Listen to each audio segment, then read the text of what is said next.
Hari ini kita akan belajar kembali kebenaran firman Tuhan. Dan hari ini saya mau bicara tentang mulut-mulut yang sering cerewet, ngomel, gerutu, ngeluh, yang ujungnya bikin problem, bikin masalah dalam keluarga. Saya ngomong terutama untuk para perempuan ini, mesti jaga mulutnya dengan baik. Mulutmu dipakai untuk menguatkan suamimu, membimbing, mengajari anak-anakmu menjadi anak yang takut akan Tuhan. Karena perempuan dipercayakan untuk memiliki pengaruh, kuasa, dan otoritas. Bukan malah ngomong sembarangan, cerewet, bawel bukan main.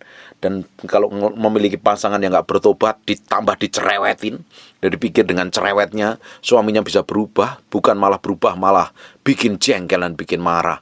Berapa banyak perempuan-perempuan ngelihat suaminya yang gak bertobat, ingin suaminya diomelin terus-terusan, kadang dikata-katain dengan kasar, dipikir dengan berkata seperti itu, bersikap seperti itu, suaminya berubah. Engkau malah sakit hati dan kepahitan. Banyak sekali perempuan-perempuan ketika mendapatin suaminya selingkuh dengan perempuan lain, dia pengen ngelabrak, toh percuma hanya meninggalkan problem dan masalah. Kita harus menjaga mulut kita ini dengan baik. Ngomong masalah mulut itu nggak ada kelar-kelarnya. Padahal dengan mulut kita bisa memberkati orang lain. Dengan mulut kita bisa mengutuk orang lain. Dengan mulut kita bisa menyembah Tuhan. Di sisi lain mulut kita juga bisa memaki orang lain. Tergantung hari ini keputusanmu mau pakai mulutmu untuk apa. Di Amsal 12 ayat 18, ada orang yang lancang mulutnya. Mulutnya tuh lancang sekali. Mulutnya lebih cepat bereaksi daripada telinganya. Harusnya kita ini lamban untuk berkata-kata, cepat untuk mendengar harusnya. Tapi kalau kita ini dikuasain emosi, amarah, dan kita nggak ada pengendalian diri, mulut kita lebih cepat ngomong dan ujungnya malah nyakitin orang lain, melukain orang lain. Ini hati-hati nih. Mulut lancang seperti tikaman pedang. Orang yang mulutnya lancang, mulutnya tajam nih, ngomong seenaknya, ngomong semaunya sendiri tanpa mikirin perasaan orang lain, kata-katamu tuh melukai, menyakitin banyak orang. Yang harusnya keluar dari mulut kita ini perkataan yang membangun, membangkitkan, bisa memberkati orang lain. Tapi karena mulut kita ini lancang sekali, ngomong sembarangan, sembrono, tanpa bisa direm, tanpa bisa dikendalikan, kata-kata menyakitin orang lain. Terutama kalau nyakitin pasangan hidupmu, urusanmu bukan tambah baik, urusanmu tambah ruwet. Berapa banyak ibu-ibu yang harusnya lebih banyak diam dalam hadirat Tuhan, lebih banyak berdoa, menyenangkan hati Tuhan, tapi mulutnya dipakai untuk ngomel, ngelihat sesuatu yang tidak beres atas hidup suaminya. Suamimu tidak akan bakalan cepat berubah ketika kau melin. Engkau malah sakit hati, suamimu malah parah. Makanya di 1 Petrus pasal yang ketiga, yang pertama itu, hai istri-istri, tunduklah kepada suami. Kalau didapatin suamimu nggak bertobat, nggak di dalam Tuhan, suami itu dimenangkan oleh kelakuannya istrinya tanpa perkataan loh. Tuhan tuh ngerti banget. Karena apa? Seringkali kalau ngelihat pasangan kita nggak bertobat, nggak laki nggak perempuan tuh sama. Kalau ngelihat pasangannya nggak bertobat, pasangannya bikin kesalahan, bukan didoakan, bukan dikasih firman yang baik, didukung, diberikan semangat, diberikan nasihat dengan penuh bijaksana, malah biasanya dimaki-maki, dituduh, difitnah, diperlakukan buruk, dikata-katain kasar, direndahkan. Engkau pingin melihat orang lain berubah, tapi kalau sikap dan mulut kita ini ngomong serampangan dan sembrono, bukan orang itu tambah berubah, malah tambah jahat. Kita ini bisa menaruh hati kita ini sepenuhnya di hadapan Tuhan. Hidup kita harus taruh sepenuhnya di hadapan Tuhan. Kalau tidak, kita ini ngomong sembarangan, ngomong sembrono. Kata-kata kita ini seperti tikaman pedang. Ada orang yang lancang mulutnya itu gampang sekali ngomong tanpa terkendali. Ngomong jelek terutama, nyakitin, tajamnya bukan main. Lancang itu, ada orang lancang. Dulu waktu saya masih kecil, tuh jangan gaul sama itu. Orangnya lancang itu bahaya. Nanti kamu bisa ini itu. Biasanya begitu. Kalau orangnya lancang, biasanya kita nggak dilarang bergaul dengan orang-orang yang mulutnya kayak begini. Nanti menimbulkan fitnah, gampang nuduh dan lain sebagainya. Karena mulut lancang ini nggak ada remnya, seperti tidak bisa dikendalikan dengan baik. Kadang mulut yang lancang seperti ini perlu dikasih kekang loh, seperti mulutnya kuda, supaya bisa dikontrol, dikendalikan. Pada titik tertentu kalau ngomongnya itu jelek terus. Coba kita mau cek sepanjang hari dalam diri kita ini, nggak usah ngecek kelakuan orang lain. Kita mau koreksi dalam hati kita sendiri. Mulut kita sepanjang hari lebih banyak ngomong apa? Ngomong yang baik, ngomong berkat, atau ngomong kutuk? Kalau ngomong kutuk terus-terusan, ngomong kasar, ngomong yang jelek, penuh kekhawatiran, merendahkan, ngomongnya negatif terus, hal yang buruk yang diperkatakan terus, Tuhan akan lakukan hal yang buruk loh. Karena apa yang kamu perkatakan itulah yang Tuhan akan kerjakan. Kalau mulutmu ngomong yang baik, ngomong tentang hal kebenaran, ngomong tentang firman, kata-katamu akan memberkati orang lain. Tapi kalau ngomongnya merendahkan, ngelihat orang lain dengan kata-kata merendahkan, nyakitin lagi. Ngelihat pasangan, bukan dilihat kekuatannya, kebaikannya, diomong itu selalu yang jelek terus, kekurangannya terus. Lama-lama suamimu ya kelakuannya nggak berubah. Tapi kita harus lihat ngomongin janji Tuhan, bukan ngomongin kenyataan. Kita lihat janji Tuhan yang perlu kita perkatakan sampai janji itu digenapi. Kalau enggak, mulut kita ini melukai orang-orang di sekitar kita. Mulut lancang seperti tikaman pedang, ya pasti melukai, nyakitin. Tetapi lidah orang bijak mendatangkan kesembuhan. Lidahnya orang bijaksana itu mendatangkan kesembuhan. Di sisi lain, mulutmu bisa kamu pakai untuk ngutukin orang lain, nyakitin orang lain. Tapi di sisi lain, kalau engkau ambil keputusan hidup bijaksana, hidup takut akan Tuhan, kata-katamu akan bisa mendatangkan kesembuhan. Powerful. Dalam diri kita itu diberikan otoritas dan kuasa yang powerful dan dahsyat sekali dalam kehidupan kita. Tergantung kita milihnya apa. Banyak orang gak mau memilih hidup benar di hadapan Tuhan. Hidupnya ngaco, hidupnya serampangan, hidupnya sembrono. Jalan semaunya sendiri, bertindak semaunya sendiri. Tidak memikirkan bagaimana Tuhan bekerja dalam hidupnya. Tidak heran hidupnya ketemu problem terus. Hubungannya dengan orang lain selalu bermasalah. Kenapa? Mulutnya bermasalah. Kalau mulutnya bermasalah, nanti kamu juga akan ketemu masalah. Di Amsal pasal yang kelima, yang ketiga nih, karena bibir perempuan jalang menitikkan tetesan madu, dan langit-langit mulutnya lebih licin daripada minyak. Ini perempuan jalang, ini perempuan jahat. Ini bibirnya itu menitikkan tetes madu, langit-langitnya lebih licin daripada minyak. Ujungnya nanti Bapak Ibu baca di seluruh pasal ini, menjerat seseorang jatuh di dalam dosa. Mulut orang yang jahat, kalau hatinya jahat, nanti keluar manifestasi ke mulutnya juga jahat nih. Apa yang di dalam hati keluar manifestasi melalui mulut. Pengen tahu seseorang, lihat aja dari apa yang diperkatakan. Isinya apa? Orang itu ada bobotnya apa tidak? Ajak ngomong terus saja, isinya apa? Isinya firman atau enggak? Kalau isinya itu hanya merendahkan, jelek, buruk, jangan ditemenin. Bahaya. Itu nanti akan jadi jerat buat hidupmu sendiri. Orang-orang kayak begini ini nggak bisa dipercaya Tuhan. Mulut kita ini harusnya bisa dipercaya oleh Tuhan. Karena dari mulut kita akan keluar otoritas dan kuasa. Luar biasa sekali. Di Amsal 22 ayat yang ke-14. Mulut perempuan jalang adalah lubang yang dalam. Orang yang dimurkain Tuhan akan terperosok di dalamnya. Jadi sekarang ini nggak perempuan, ternyata ada mulutnya yang bawel terus, ngomongnya jelek terus, ngomong negatif terus, yang dipikirin yang jelek, yang buruk, yang penuh kekhawatiran, kebusukan, yang najis, yang tidak berkenan di hadapan Tuhan. Kalau kita ini memikirkan hal seperti ini, hal seperti ini akan menghancurkan hidup kita loh. Hal seperti ini akan membuat hidup kita ini nggak ngalami kemenangan. Hal yang seperti ini akan membuat kehidupan kita ini babak belur terus-terusan, kacau dan berantakan. Berapa banyak kehidupan kita ini kebantur masalah, kena masalah karena kita ini salah ngomong. Kita ngomongnya nggak benar di hadapan Tuhan, sehingga kita melukai banyak orang, melukai orang di sekitar kita. Terutama kalau mulutmu ini mengata-ngatain, memperkatakan buruk tentang pasangan hidupmu, kamu akan ketemu problem.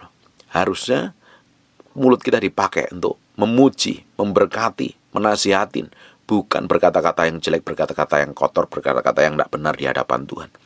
Ujungnya kita nanti akan ketemu dengan Tuhan. Kita akan lihat dari kejadian ini. Ini mulutnya ini sembarangan dan sembrono. Dan sikap hatinya busuk. Orang itu kalau sikap hatinya busuk, mulutnya jahat. Kita bisa lihat aja. Kalau hatimu tuh jelek, hatimu tuh penuh marah, jengkel, mulutmu ngomongnya juga ketus. Ngomongnya nyakitin orang lain. Kalau hatimu penuh kepahitan, penuh luka, penuh trauma masa lalu yang buruk-buruk, yang jelek, ngomong pasti negatif, terus ngomongin kekhawatiran, kejelekan, ngomongin yang buruk-buruk terus, karena traumamu belum disembuhkan Tuhan. Nah, hal kayak begini yang akan menghancurkan kehidupan kita. Hal kayak begini akan menjerat kita, nggak akan mengalami kemenangan. Kalau hatimu baik, hatimu benar di hadapan Tuhan, ini penting sekali. Kalau hati kita itu benar di hadapan Tuhan, maka mulutmu pun juga akan benar. Ini penting. Antara sikap hati dan mulut itu kembar siam, tidak bisa dipisahkan. Karena apa yang keluar dari mulut, dia berasal dari hati. Hati orang isinya apa? Perhatikan aja, ada bobotnya apa tidak. Kalau mulutmu tuh memperkatakan hal yang jelek, yang buruk, berarti hidupmu nggak berbobot loh. Hatimu juga busuk. Kepingin lihat seseorang, orang itu benar bisa dipercaya apa nggak? Lihat aja dari perkataannya, ngomongnya apa. Banyak orang membanggakan dirinya, nyombongin dirinya sendiri, tidak tahu dia sedang mempermalukan dirinya dengan terbuka di hadapan banyak orang. Orang yang ngomong gede, apalagi ngomong besar, tanpa ada yang dilakukan, dan menipu orang lain, ya jelas itu karakternya busuk dan jelek, orang-orang model kayak begini nih. Kalau ingin tahu, kita coba dicek aja sepanjang hari, kita banyak ngomong apa. Kita akan lihat di 2 Samuel pasal yang ke-6, ayat yang ke-16. Ketika tabut Tuhan itu masuk ke kota Daud, maka Mikal anak perempuan Saul, ini perempuan, anak perempuan Saul, menjenguk dari jendela. Lalu melihat Raja Daud meloncat-loncat serta menari-nari di hadapan Tuhan. Karena kegirangan, karena tabut Allah dibawa lagi ke kota Daud. Makanya dia bersuka cita. Daud itu menari-nari di hadapan Tuhan. Sebab itu ia memandang rendah Daud dalam hatinya loh. Sikap hatinya gak bener loh. Mikal istrinya memandang dalam hatinya, memandang rendah Daud. Padahal Daud benar di hadapan Tuhan. Hati-hati dengan mulutmu. Kalau ngomong jangan sembarangan. Kalau yang diomong itu orang posisinya benar di hadapan Tuhan, nanti bukan mendatangkan berkat, malah mendatangkan kutuk. Hati-hati kita ngomongin orang lain, ternyata orang lain itu benar, kita omong yang busuk jelek, bahaya. Nanti kita sendiri yang akan berurusan dengan Tuhan. Memang kalau kita mendapatin orang lain bersalah, melakukan dosa, jauh lebih baik omongin 4 mata, ditegur, dinasihatin kalau bisa. Kalau enggak, diem aja. Kalau ngelihat pasanganmu belum bertobat, belum berubah, diajak ngomong baik-baik. Jangan dikata-katain, jangan direndahin, jangan dimaki-maki. Percuma saja, nanti malah mendatangkan kutuk atas hidupmu. Doain saja, lebih baik diam. Nah, banyak kan ibu-ibu nggak tahan untuk suruh diam, meski ngomong nih. Ada beberapa hari yang lalu ada orang chat saya, minta nasihat. Bagaimana Pak kalau saya labrak yang selingkuhan suami saya, pelakor lah istilahnya. Bagaimana Pak? Saya tanya balik, kalau engkau dengan melabrak, apakah suamimu bertobat? Jangan-jangan malah suamimu kepahitan dengan hidupmu. Lihat kelakuanmu nggak jauh beda dengan perempuan-perempuan dunia yang nggak kenal Tuhan. Justru kalau kita ini kenal Tuhan, sikap kita, perbuatan kita, tindakan kita harus sesuai dengan kerajaan Allah. Sakit Pak, rasanya nggak enak Pak. Memang ada bagian yang harus kita bayar di hadapan Tuhan ketika kita menghadapi masalah-masalah seperti ini.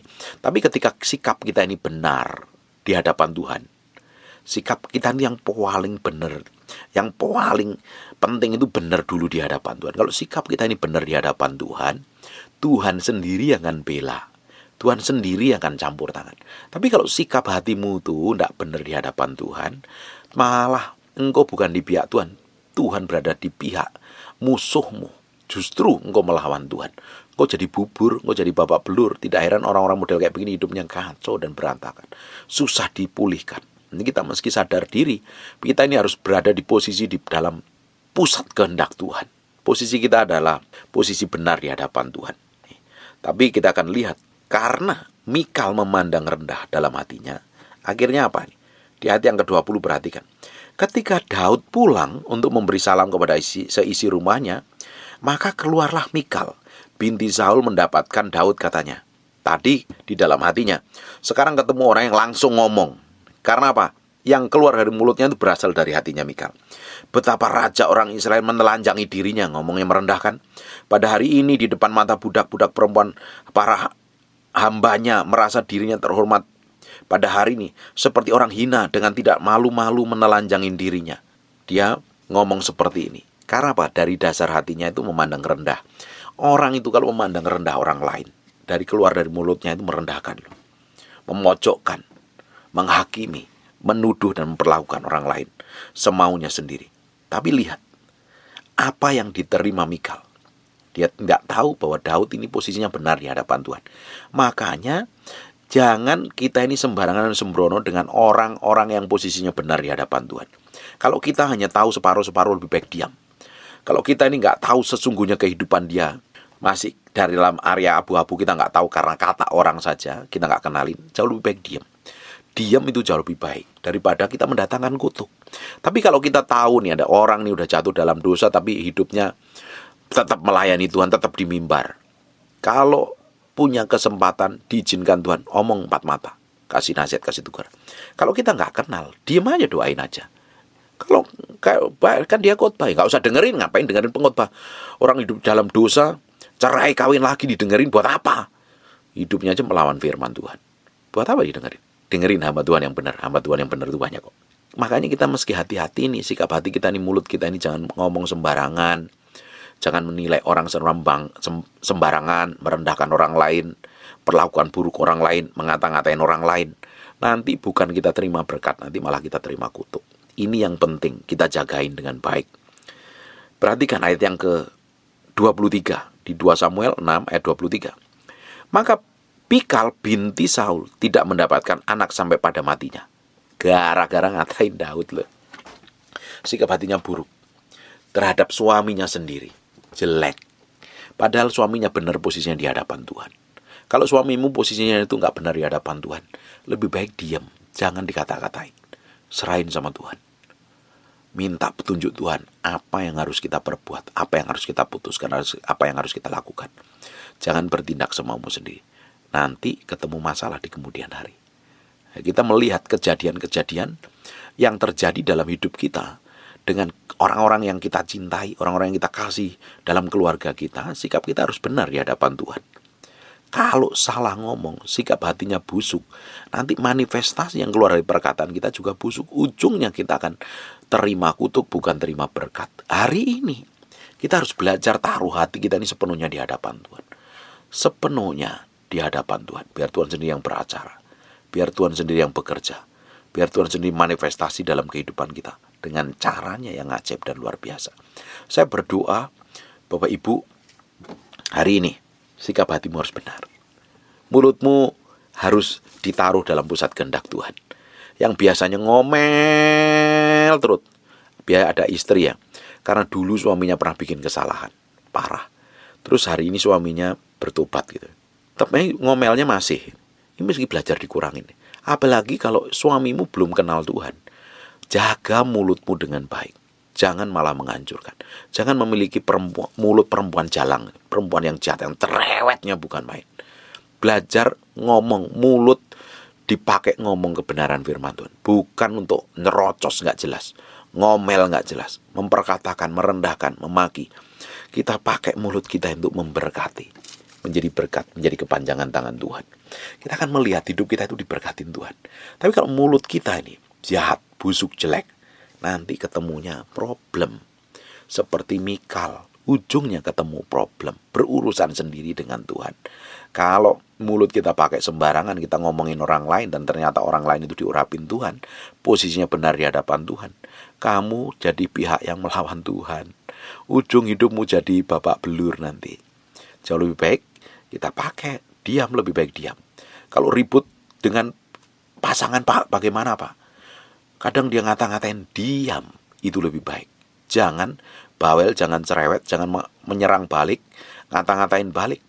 Diam, relax, tenang, menikmatin Tuhan dalam hadiratnya. Rest in the presence of the Lord. Rest in the presence of the Lord. Tenang, relax aja, nikmatin. Jagain mulutmu. Hidup dan mati dikuasain lidah. Siapa mengemakannya akan makan buahnya. Kalau nggak salah ini saya khotbah tentang mulut itu banyak sekali loh. Karena apa? Banyak orang salah bersikap ketika ngadapin masalah. Mulutnya yang bereaksi salah. Nanti hasilnya lebih lama. Pemulihanmu lebih lama. Kalau engkau sedang kena problem dan masalah, jaga lidahmu. Jaga mulutmu. Perkatakan yang benar. Perkatakan yang baik. Perkatakan yang suci. Perkatakan yang berkenan di hadapan Tuhan. Jangan perkatakan yang busuk dan jahat yang tidak berkenan di hadapan Tuhan. Ujung hidupmu akan ketemu problem dan masalah. Ujung hidupmu akan berurusan dengan Tuhan. Hari ini kita mau taruh mulut kita ini menjadi kepanjangan mulutnya Tuhan sendiri. Kita pakai untuk ngomong kebenaran, memberkatin orang lain. Kalau diberikan karunia untuk menasihatin, nasihatin dengan bijaksana. Dan jangan sampai malah kita menyakiti dan merendahkan, melukai orang lain. Amin. Terutama kalau engkau menghadapi pasangan yang belum bertobat. Pakai mulutmu untuk lebih banyak berdoa dan diam. Jangan pakai banyak ngomong. Semakin kau banyak ngomong, semakin banyak pelanggaran. Kalau ngomong yang ngawur, malah bikin trouble. Tapi kalau kamu keluar dari mulutmu itu firman, kebenaran, hikmat, pengertian, ujungnya kau akan menikmati semua kebaikan luar biasa. Jangan cerewet, pakai mulut yang lancang dan cerewet, ngomong sembarangan, ngerendahin orang lain, nyakitin pasangan hidupmu, nyakitin suamimu. Lebih baik seperti 1 Petrus pasal yang ketiga pertama, diam dimenangkan oleh kelakuan istrinya. Bagaimana Pak? Kalau istri yang gak bertobat, suami bagaimana? Doain, diam, kasih, cintai, perlakukan dengan baik, bersikap dengan baik. Kita ini kalau mendapatin pasangan hidup kita hidupnya gak benar, kita sendiri harus benerin dulu hati kita yang pertama. Jangan ngomong buruk, jangan ngomong jelek, jangan bersikap buruk, jangan bersikap jelek. Kita tata hati kita dengan baik. Baru kita bisa berdoa, kita bisa mengasihi pasangan kita yang gak bertobat, gak kenal Tuhan. Kita doakan, kita bawa dalam hadirat Tuhan.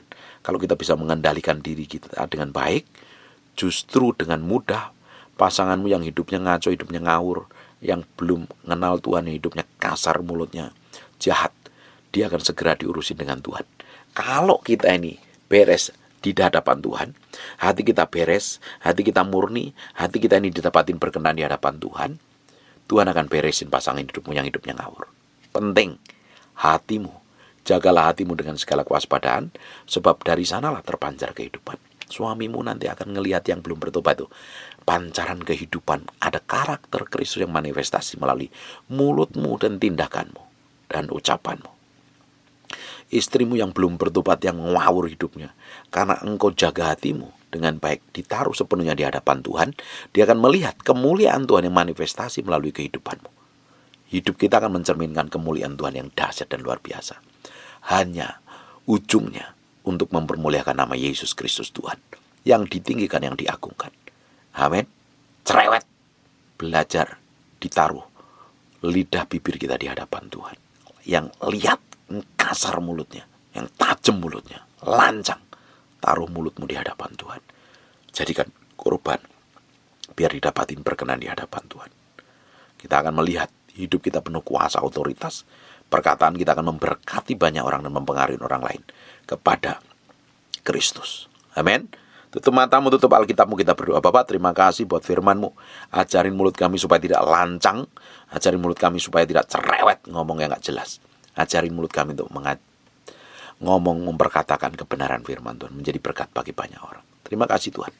Kamu berdoa, biar kasih karunia Tuhan, anugerah Tuhan melimpah-limpah buat setiap orang yang mendengar firman yang hamba-Mu sampaikan dimanapun mereka berada.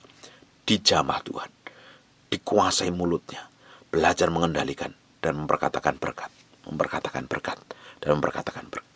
Serta hidupnya berkati Tuhan. Bagi-Mu segala pujian, hormat, pengagungan. Dalam nama Yesus, kami kembalikan pujian buat Raja kami yang maha mulia. Kamu berdoa untuk orang-orang yang sakit, yang sedang mengalami kelemahan tubuh. Oleh bilur Yesus, darah Yesus, jadilah engkau tahir, jadilah engkau sehat, jadilah engkau sembuh. Dalam nama Yesus kami berdoa dan mengucap syukur. Anugerah kemurahan Tuhan melimpah-limpah. Dalam nama Yesus kami berdoa dan mengucap syukur. Haleluya. Amin. And God bless you.